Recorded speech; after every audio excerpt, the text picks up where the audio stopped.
What's up, everyone? Welcome to this day in Philly sports history for May 23rd, 2024. I'm your host, Jim Montgomery.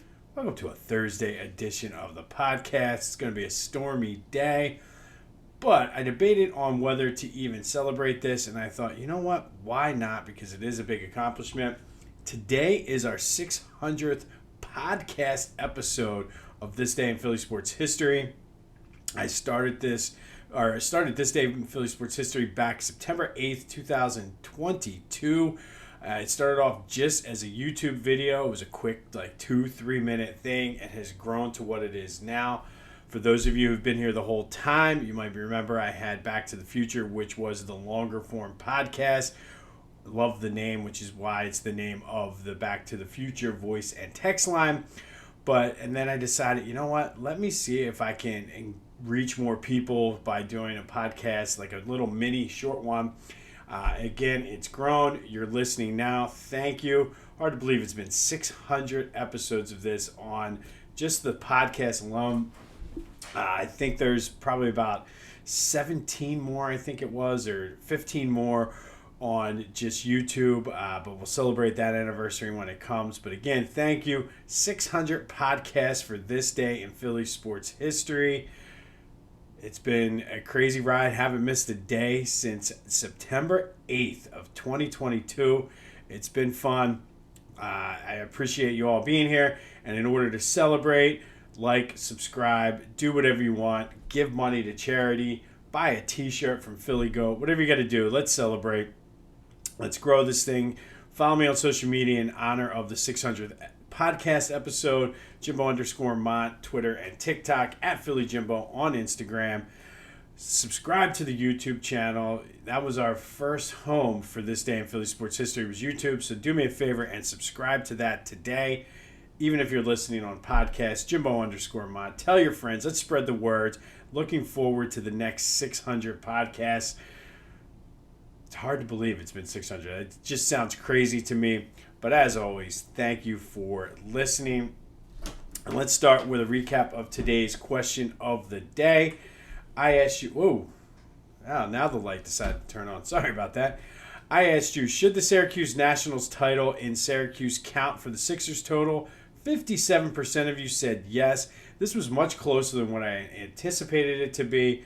Figured it's the franchise, so the records and everything, so like Hal Greer and Dolph Schayes and those guys who played for the Nationals, their records, everything they have follows with the Sixers, so the title should too. But as always, thank you for participating in the question of the day. There will be another one later in the show. Please text, call, whatever you got to do. Don't forget that number, 267-495-8531. That is the Back to the Future voice and text line. Hit me up and let me know your thoughts on the question of the day or whatever else is just on your mind. A couple quick housekeeping notes. We've got some more details now on the nickname tournament that's going to be starting June 24th. We're going to do 2 matchups a day through July 25th. July 25th will be the day of the championship. It's all up to you guys. You guys vote on your favorite nickname. I will explain more of the details and how I kind of went through it. Some of it was based on the player's performance. Others were based strictly on nickname alone. It is up to you. You vote on the matchups for your favorite nickname. I will do a Selection Friday special on June 21st to kind of get you ready, go over the pairings, the matchups, and everything like that. Still, the brackets themselves still are not finalized, but I have 64 nicknames broken down into 4 regions: the Cheesesteak, the Schuylkill, the Balboa, and the Ben Franklin regions. Just like the NCAA tournament, they will go through. I'm not doing play-ins. This is a strictly 64-team tournament. Not a big fan of the play-in, even though usually a playing team makes a run. Didn't want to go down that road. But the selection committee is deep in the war room with Joey Brackets, kind of working through, trying to see where we go. I think our top 8 seeds are solidified. I think our bottom 16 seeds actually are solidified. It's all the movement in the middle. I keep looking at it every day, making some tweaks here or there. There are far more Phillies than any other, but I think I mentioned that yesterday. There are a bunch of nicknames that for baseball, it feels like if you play baseball, you have a nickname. Even if it's just, hey, you, that's your nickname. But stay tuned for that. Coming June 24th is our nickname, Best Philadelphia Sports Nickname Tournament. Already have the regionals, the Cheesesteak, the Schuylkill, the Balboa, and the Ben Franklin. We'll do a Selection Friday special on June 21st and kick off the tournament on Monday, June 24th. So best way, spread the word. I need a lot of participation in this. I want to grow this thing. This could be our big moment. So the nickname tournament will start June 24th. Spread the word. Tell your friends. Have them subscribe as well. And let's make the next 600 episodes even better than the first. All right. Phillies are just phenomenal. I think other than the 11-4 win, the big story yesterday was JT Realmuto. Not only did he extend his hitting streak and hit a home run, but it was the 14,000th home run in Phillies franchise history. I think I read somewhere John Foley, who does a great job for PHLY Sports, I think it is, whatever. He's their Phillies guy. I think it was 785 different players have hit a home run for the Phillies. Of course, Bryce Harper quickly broke the 14,000 mark and got them to 14,001. And if you're keeping score at home, the Phillies are the 8th team all-time to get to 14,000. The Yankees currently lead all of Major League Baseball with 17,072. I don't think that counts last night's game. Not even sure if they hit a home run last night. But the Yankees, of course the Yankees are number one. But back to the game, just a great game. And, I mean, Tawan Walker was not good. I mean, he was not sharp. And there were times where it looked like we were talking on our text thread. And speaking of nicknames, this would be a good nickname for any type of player. But he was throwing up meatballs. And Meatball Walker, the bullpen luckily saved him. And again, I don't know if it's his toe, his foot, whatever's hurting him. But he just does not look sharp at all. But the offense was there to pick him up. And it just seems like my daughter had softball practice. We were listening after softball practice, and it was quickly 2-0. And we're like, all right, this is the game they lose. They're not going to win them all. And then by the time we got home, it was tied 2-2. And that's just the way this team is. And that goes back to that 2007. And I need to stop doing this because this team is its own identity. But it really does remind me of that 07-11 era where that team was never out of it. It didn't matter if they were down 8 runs in the bottom of the 9th inning with 2 outs. You had a belief that they were going to win that game. And this is very similar to what this team is doing. They're playing good defense. How about Marsh's throw to nail the dude at third? And they're so, and not everybody's clicking. And I think that is what dogged this team in the playoffs the past 2 years. Everybody went cold at the same time.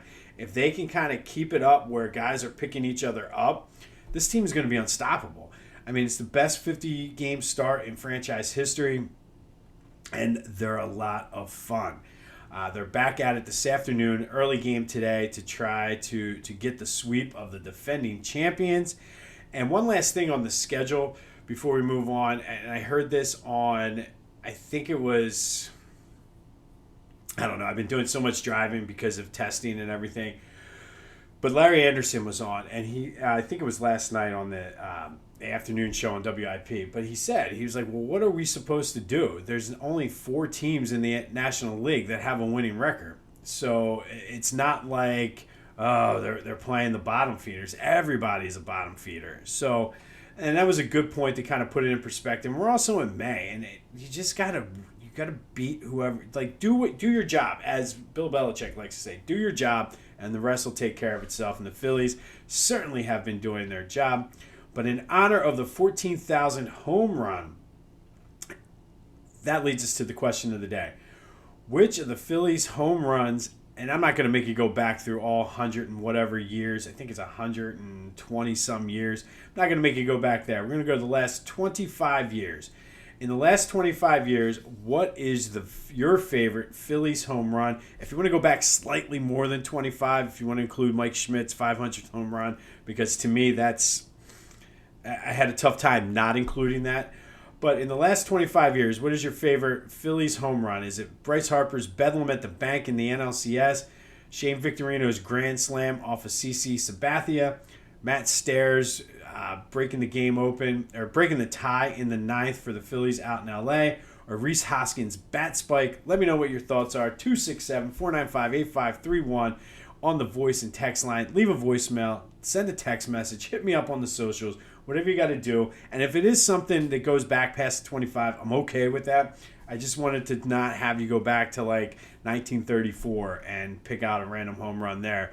And kudos to you if you were alive in 1934 watching Phillies games or attending live and you're listening to me. I appreciate you.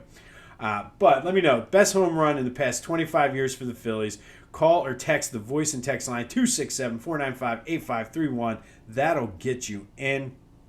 For me, probably would be the Matt Stairs home run. But if I had to choose, I would go back a little bit, and it's Mike Schmidt's 500th home run. And it is what it is. I'm a sucker for Mike Schmidt and just what that home run meant as a kid. Like, oh, my God. Like, back when the numbers mattered so much. But let me know what your thoughts are. 267-495-8531 or on any of the socials. Let me know your favorite home run of the past 25 years. And ironically enough, the four I have on the list do not count to that 14,000 number. I just realized that as I'm doing it. But who cares? Let's have some fun today. You know who else is fun? PhillyGoat.com. Go check them out for the London collection. You're running short on time to get it in time for the games. But I'm telling you, they're great for the 4th of July, especially if you have some British friends. Get the British Blue 13 colony lead. Have a little bit of fun with it. Use that promo code Jim Montgomery for 10% off. I was going to say I don't know what I was going to say. But 10% off your order. I've been out testing and out of the office. It's just been crazy. My mind is, whew. Anyway, use the promo code Jim Montgomery for 10% off your order. And I'm telling you, I want to get a Go-Go Ranger Suarez shirt. Let's make that happen. Best way for you to make that happen is to buy a t-shirt. It helps me out, helps you out, helps them out. And hopefully if we show that you guys are listening and you guys are going to buy it, maybe we'll get a Go-Go Ranger Suarez shirt. And buy a shirt anyway, just to show your appreciation for 600 episodes. You're listening anyway. Buy a t-shirt. Now is the time. And use the promo code Jim Montgomery for 10% off of your order. All right, some OTA updates from the Eagles. And I kind of looked at 4 or 5 different sources for this just to see, because sometimes guys will see things that others don't. But overall, the consensus was Jalen looked good. And I don't know if maybe I have a feeling he's going to have a big year this year. And I'm basing that off of just the fact that his work ethic and what he likes to do. And I think he's going to step it up this year. The offense looked like they were running lots of motion, lots of RPOs, mixing it up, which I think that is also what hampered Jalen somewhat last year, is they got away from what worked and they became and the player said, they became very stale and predictable. So adding that motion and they added the RPO and being a threat with that, I think will help. Cooper DeJean played slot in the 7R7 drills. And he was outside on the third team. And this was when he was playing with the second team. Him and Quinyon Mitchell both played on the second team. But so they have DeJean moving all over the place. And that's good. Like I said, after the draft, it seems as though they got a lot of players that have a lot of versatility. So that's good. Paris Campbell was working with the first team in the slot, filling that position that was left by Devontae Parker. And I'm okay with that. I'd almost rather have him start just because he has experience. But we'll see who plays. Devin White looked amazing. I saw a few people quote or mention this play that he went stride for stride down the field on a long post with Saquon Barkley. Went stride for stride with him and was able to break up the pass. And I think he's going to be a key to this defense. If you think about the Eagles when they were good and when they went to the Super Bowl and then when they won the Super Bowl, they had guys that played linebacker well, whether it was Nigel Bradham, TJ Edwards, hopefully Devin White, I'm not sure which way he pronounces it, but hopefully Devin White is able to really step in and fill that role, because whether or not they like to admit it, You need good linebackers, and it looked like if he's going to go with Saquon, who's one of the fastest in the league, step for step, and able to, because everybody said it looked like it was a surefire touchdown, and Devin White was able to stay with him. On the first team, it was White and Zach Bond were the two of the starting linebackers. I'm assuming next to Nakobe Dean, and then Slay, Isaiah Rodgers, and Avonte Maddox were the 3 starting corners. But that's in the secondary, which I'm okay with, and then let these young guys kind of work in. I did see that Slay made it a point to say it's important for him to be in camp and show these young guys, kind of help them along, which I respect and admire. But I also think there might be some level of he's a little worried about his job there too, which I think good competition like that is going to be good for the team because it's going to make everybody better and push everybody. So those are the updates I had, and everything else would pretty much align with that. Like I said, I went to 4 or 5 different sources for that. But it looked good. I mean, and I don't know if today is open to the media or not, but I like what I'm seeing, and it seems like there's an air of confidence about them, which I like, and that's what they need, especially after the stench of the whole thing last year. I'm okay if they come in with a little bit of swag and a little chip on their shoulder. All right, Sixers, couple quick Sixers news. The Paul George rumors are all over the place. Yesterday, they were like, he's not coming. And then all day, or the 2 days ago, it was like that. And then yesterday, it was the Sixers are confident that they're going to get Paul George. And I mean, I don't think you're really going to know. And it's going to come down to whether or not he wants to leave LA. And I don't want him. I hope he wants to stay. Maybe we, like, 6'10", or not 6'10". That's old school I am. WIP was doing the petition to bring Mike Trout before he got hurt. Maybe we should start a petition here this day in Philly sports history to Paul George that says, stay in LA. You like it in LA. You're not going to like Philly. I don't know. But we'll see what happens. I'd almost rather get a few good, solid role players who can do a couple different things and focus the core on Tyrese and Joe. But I am not Elton Brand and Daryl Morey, so it is not up to me. And again, the more I think about it, like I said, I'd rather focus on those 2 guys and then see where we go from there. Speaking of Maxey, he did not make in any of the 3 All-NBA teams, which essentially cost him $41 million. It changes what, I guess the way it was written in his contract, it changes what he is able to get for the max. I mean, he's still going to be $200-some million, so it's not like he's going to be eating ramen noodles anytime soon. But $41 million over the life of a contract is $41 million. Be sure to check out my boys over at the Clashing Conferences. New episode is dropping today. Doing a good job. Anxious to see what Topher has to say about losing. But check them out wherever you get your podcasts as well as on YouTube. Flyers, our Mishkov, our daily update is there is nothing really to report right yet. The Flyers have been very, very quiet on this, which is very smart, especially with, and I don't want to turn this into some sort of political thing, but sometimes with the way the Russians do business over there, especially when it comes to their hockey, staying out of it might not be the worst thing for the Flyers. But we'll have another update tomorrow. Even if it is, there's no update. All right, today we're going to go back to 1991. And on this day in 1991, the Phillies beat the Expos 2-0. Ricky Jordan went 2 for 4 with a triple and an RBI. Darrin Fletcher went 1 for 4 with a double and an RBI. John Kruk and Von Hayes also had doubles to scored runs for the Phils. But that wasn't the story. The story was Tommy Greene, who no-hit the Expos on this day, had 10 strikeouts, 7 walks on 130 pitches, and coming into the game, he was their long guy. So basically, if a starter got in trouble, and if you know anything about the 1991 Phillies, the starters got in trouble a lot. He was filling in, though, this day for Danny Cox, who pulled a groin. There's a name from the past for you, Danny Cox. I actually forgot he had pitched for the Phillies. So this was Tommy Greene's only second start of the season and only 15th of his career. Up until this point, he had been kind of a disappointment.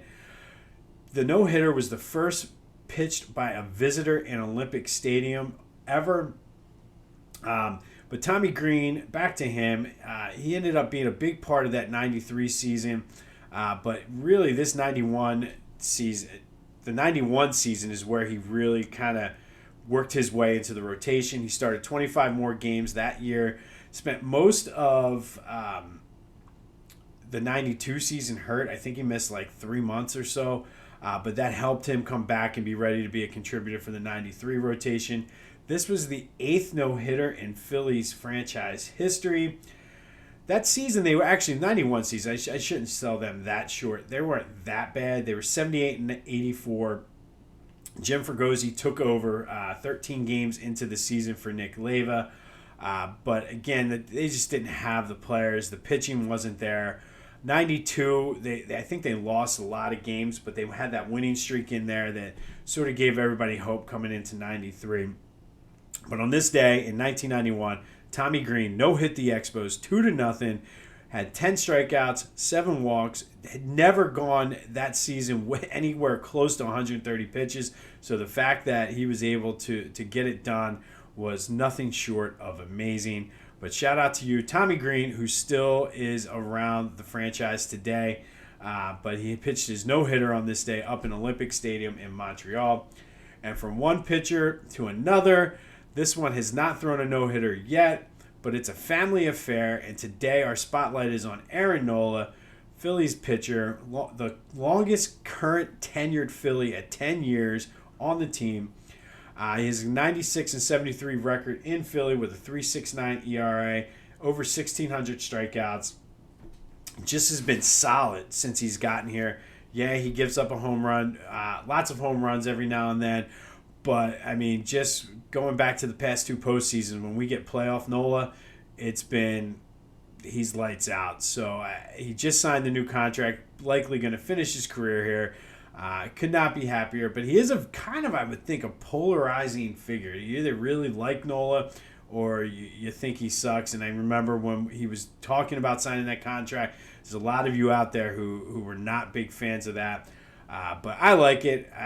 Good story, homegrown guy, and just going to go down as one of the better pitchers in Phillies history, homegrown pitchers in Phillies history. But Aaron Nola is today's spotlight. His older brother, Austin, played in the majors for the Mariners and Padres. If you remember back from the 2022 NLCS, they faced each other. And I will say, with Aaron and Austin, this is one of those times where Philly has the right brother. I'm so glad we got Aaron instead of Austin. But whatever you want to say about Aaron Nola, he is a gamer, goes out there and does what he needs to do. And when he is on, he is phenomenal. When he's off, he's not so good. But Aaron Nola is today, it's a family affair, spotlight, and his older brother, Austin. And this is certainly a case of us having the right brother. On this day in 1991, the Phillies beat the Expos 2-0. Tommy Greene with the no-hitter in Olympic Stadium. I still remember the final. It was like a little blooper. I think it was Tim Wallach hit it, caught it, threw it over to first, and that the rest, as they say, is history. We'll have more on the OTAs tomorrow, more on the Mishkov watch. Hopefully, we're celebrating a Phillies sweep of the defending champions. Stay tuned for the nickname tournament. I'm telling you, spread the word. Let's get everybody, let's boost up our listenership and our subscriptions beforehand so we can have a lot of fun over the summer with this. Let me know your favorite Phillies home run in the past 25 years, regular season or postseason. Some ideas are Bedlam at the Bank, Victorino's Grand Slam, Matt Stairs, or Rhys Hoskins' bat spike. For me, it's Schmidt's 500th home run, even though that's a little bit more than 25 years. But let me know. Thank you so much for 600 podcast episodes. Here's to 600 more. I appreciate all of you. This has been This Day in Philly Sports History for May 23rd, 2024. I'm Jim Montgomery. Go have yourselves a Thursday. And until next time, I'll see you when I see you.